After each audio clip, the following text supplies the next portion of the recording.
Welcome to this edition of It's Your City. I'm Karen Abowd, Carson City Supervisor for Ward 1, and I'm here today to talk to you about some of the issues that were discussed at yesterday's Board of Supervisors meeting, and also about an upcoming agenda item that will occur on February 20th on our agenda. First of all, there were several items pulled from the consent agenda for clarification, but one of significant note was a contract that was awarded to NICE Systems Incorporated for the 911 dispatch upgrade system for $173,448. This was needed so that we would be in legal compliance. The agreement does include maintenance, and of special significance is that the system will allow for text messages to go to the 911 call center. That's a new feature.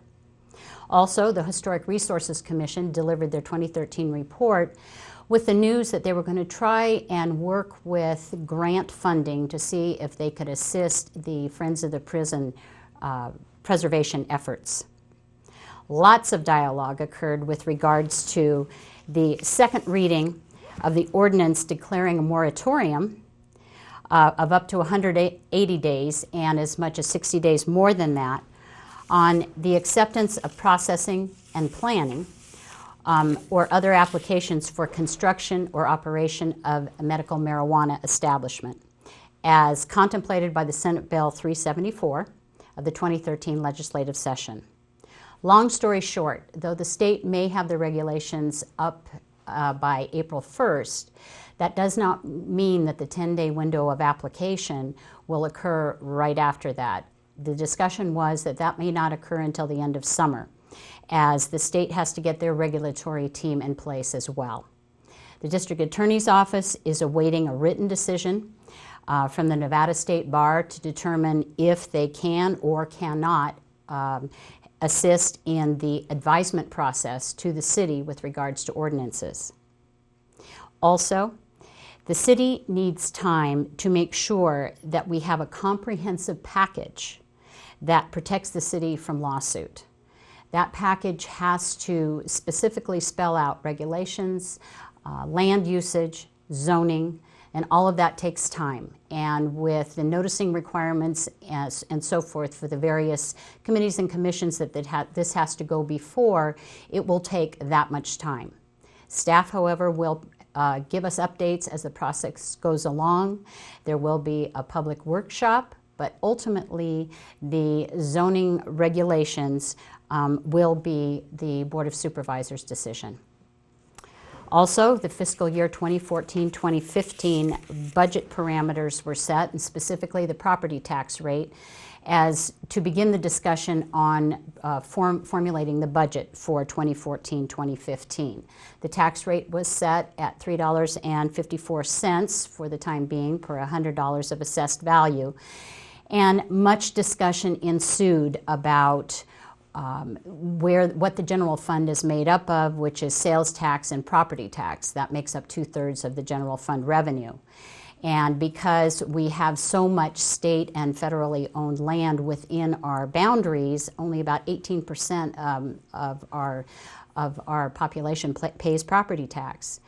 We need economic growth to increase our revenue, and so with all of that said and going forward, the bottom line is that this is the beginning of the budgeting process. We are going to be looking at a variety of different avenues, plus a laundry list of capital needs that have to be addressed, and a 5% ending fund balance that we must maintain, and the budget, there'll be more on the budget coming forward in the next few months.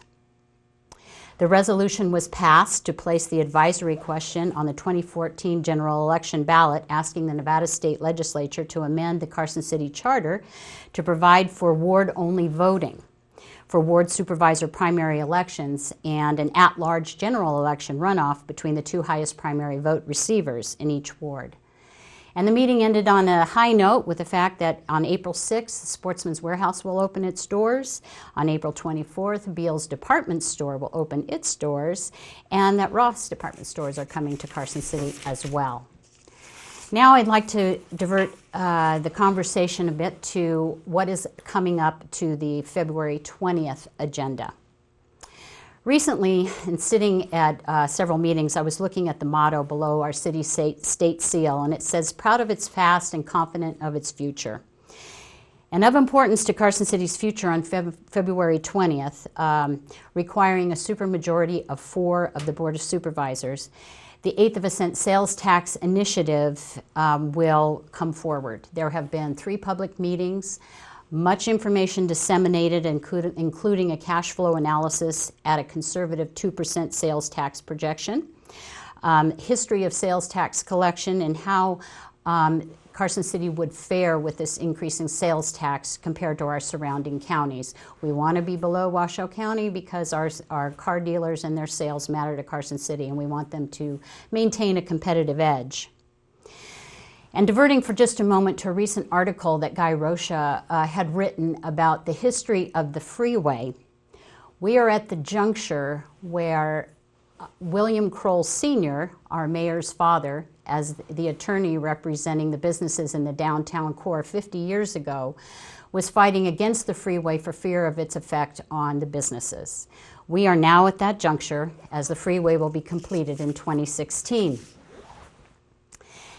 So with the drive-to, not a drive-by thought process, there was a conversation initiated by the various corridors concerned about the fact that their corridors were looking tired, that sound walls were blocking signage so they couldn't be seen till after cars had passed destinations, and that there was much infrastructure work that needed to happen within the various corridors. Also, the concern was that with the MAC, being the Multipurpose Athletic Center, being $2 million shy of its goal, that the increasing need for tournament space was becoming more and more of a problem. We are programmed out of our present facilities and having to farm out some of our tournaments to Douglas County as a result. So the need for expanded tournament play space and the need for the Boys and Girls Club for gym space is exceedingly important. And just as a side note, tournaments last year brought in $20 million into our coffers, and over 8 years have brought in over $100 million. So tournaments are an important part of our economic growth. Also, the animal shelter, which this 1/8 of a cent initiative also includes, is in dire need of upgrade. It's 30 years overdue, and as our mayor presented in this State of the City address, it's a disgrace. It's a public health hazard and we need a new facility. Also, investment in this area is long overdue. I have clients, design clients all around the lake who look to Carson City and look to City Hall's investment in infrastructure and are hesitant to invest when they don't see the city investing. So for all these reasons, the 1/8 of a cent tax initiative came to fruition. And as an FYI, this 1/8 of a cent sales tax can only be used for infrastructure projects, for things pertaining to public health and safety, for recreational facilities, courthouses, things of that nature. It cannot be used for emergency purposes. Thinking of the drive-to thought process, Carson City is unique. It's unique as the capital city, and we are uniquely positioned to be a desired bedroom community. In my at Adele's, when we have customers come in, I like to poll to see where they come from and why they're here. And we're getting many people from Reno and Sparks who want to get away from their congestion, and that short new freeway jaunt makes Carson City ever more desirable to come to. But all of this necessitates upgrade and a desirability. Sitting on the Visitors and Convention Bureau, we have increased our marketing capacity to not just the train, but marketing the whole town, where the experience starts here. In an effort to increase tourism and occupancy rates, which we are seeing, we're marketing to the 22 to 55-year-old age bracket as a central hub for central location and reasonable pricing for people to come stay and experience the outdoors and experience the unique history and what Carson City has to offer. It's important for our revenue base that we capture every dollar that we can, and trying to increase our economic base in terms of unique shopping would help do that. There was a comment at one of the recent public meetings with regards to this initiative that talked about Boulder, Colorado and a mall that had gone into a blighted area. That mall occurred because the city invested in infrastructure in that location and outside business invested as a result.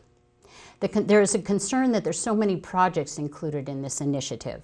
The MAC, the corridors, and the animal shelter, but it makes financial sense for us to use our bonding capacity at a time when we can get a good rate, in other words, the most for our money. We cannot add to the plan afterwards. All the projects have a risk, but this was a considered risk. There are no other pots of money available, and we need to increase sales tax revenue for the laundry list of capital maintenance needs. The business premise is you need to spend money to make money, and we cannot finance on cash flow, only on revenue stream. We've just come through one of the worst economic downturns in recent memory, and hopefully we're through it. So a conservative approach has been taken to all of this. The watchguards put in place are that a city employee would oversee the expenditures, that there would be a citizens oversight committee on those expenditures as well, that bonding and a project-specific plan guarantee the monies spent on those various projects, and the funds are not spent on indirect costs. Passage will continue the discussion with the corridors and the businesses for what they need in terms of signage standards and infrastructure and codes relevant to existing and what needs to be changed. We also will continue our discussions in terms of the businesses' buy-in in terms of maintenance, and there's all kinds of options being discussed at present. Connected with this is the search for a new city manager, and I know that my goal is that our next city manager have economic vision and the ability to drive that economic development. Our previous city manager, in his wisdom, established the water for our area that we so very much needed, and now it's time for the next step. So, if the city thrives, we all benefit with increased property values. We need to increase our revenue stream and our economic development. Our latest Moody's assessment had stated that the only way to improve on our good rating is to increase our economic base. So the bottom line, we need to increase our market share, not cannibalize our existing businesses, create enticement and retention, and it's about our legacy and solutions and a vision for the future. So this 1/8 of a cent tax initiative, which will air on February 20th, is important for our community. And if you have any other questions about it, I have a walkabout on Valentine's Day at noon at Mills Park, and I'd love to talk to any of you about it. Thank you.